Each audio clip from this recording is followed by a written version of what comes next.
आज देश की वित्त मंत्री द्वारा संसद में देश का वार्षिक बजट प्रस्तुत किया गया। यह बजट आने वाले वित्तीय वर्ष के लिए सरकार की आर्थिक दिशा, प्राथमिकताओं और योजनाओं को स्पष्ट करता है।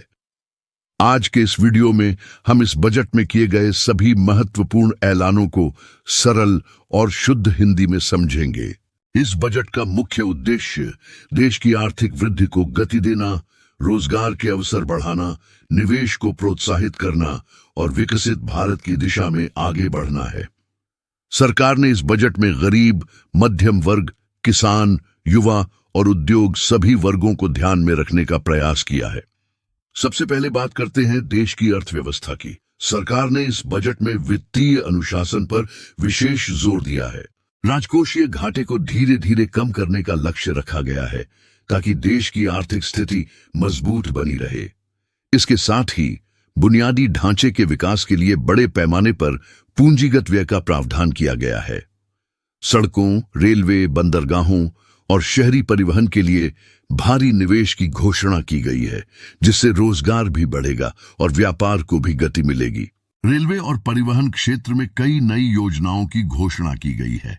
हाई स्पीड रेल कॉरिडोर, जलमार्गों के विस्तार और तटीय परिवहन को बढ़ावा देने पर सरकार का विशेष फोकस है।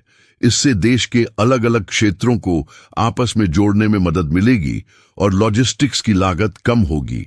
उद्योग और छोटे व्यापारियों के लिए भी यह बजट काफी महत्वपूर्ण है। सूक्ष्म, लघु और मध्यम उद्योगों को सस्ती वित्तीय सहायता उपलब्ध कराने के लिए नए फंड की घोषणा की गई है। इससे नए स्टार्टअप्स को बढ़ावा मिलेगा और युवाओं के लिए स्वरोजगार के अवसर पैदा होंगे। इसके साथ ही मेक इन इंडिया अभियान को मजबूत करने के लिए इलेक्ट्रॉनिक्स, सेमीकंडक्टर और आधुनिक तकनीकों में निवेश बढ़ाया गया है। अब बात करते हैं कर प्रणाली की। इस बजट में आयकर ढांचे में बड़े बदलाव नहीं किए गए हैं, लेकिन कर प्रणाली को सरल बनाने और करदाताओं को राहत देने के लिए कुछ प्रक्रियात्मक सुधारों की घोषणा की गई है। कर विवादों को कम करने और अनावश्यक दंडात्मक प्रावधानों को हटाने पर सरकार ने जोर दिया है। इससे ईमानदार करदाताओं को सुविधा मिलेगी। स्वास्थ्य और शिक्षा के क्षेत्र में भी सरकार ने महत्वपूर्ण घोषणाएं की है। स्वास्थ्य सेवाओं की पहुंच को ग्रामीण और दूरदराज इलाकों तक बढ़ाने के लिए नए कार्यक्रमों की घोषणा की गई है। मेडिकल इंफ्रास्ट्रक्चर को मजबूत करने और डिजिटल हेल्थ सेवाओं को बढ़ावा देने पर भी ध्यान दिया गया है। शिक्षा के क्षेत्र में कौशल विकास, रचनात्मक तकनीक और आधुनिक पाठ्यक्रमों पर जोर दिया गया है ताकि युवा भविष्य के लिए तैयार हो सके। सामाजिक क्षेत्र की बात करें तो महिलाओं, बच्चों और कमजोर वर्गों के लिए कई नई योजनाओं की घोषणा की गई है।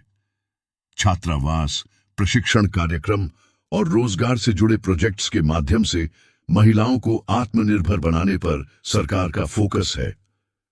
पर्यटन और सांस्कृतिक विरासत को बढ़ावा देने के लिए भी विशेष योजनाएं लाई गई हैं, जिससे स्थानीय स्तर पर रोजगार के अवसर पैदा होंगे। कुल मिलाकर यह बजट विकास, संतुलन और दीर्घकालिक सोच पर आधारित है। सरकार ने आर्थिक मजबूती के साथ साथ सामाजिक समावेशन पर भी ध्यान दिया है। आने वाले समय में यह देखना महत्वपूर्ण होगा कि इन घोषणाओं को जमीन पर किस तरह लागू किया जाता है।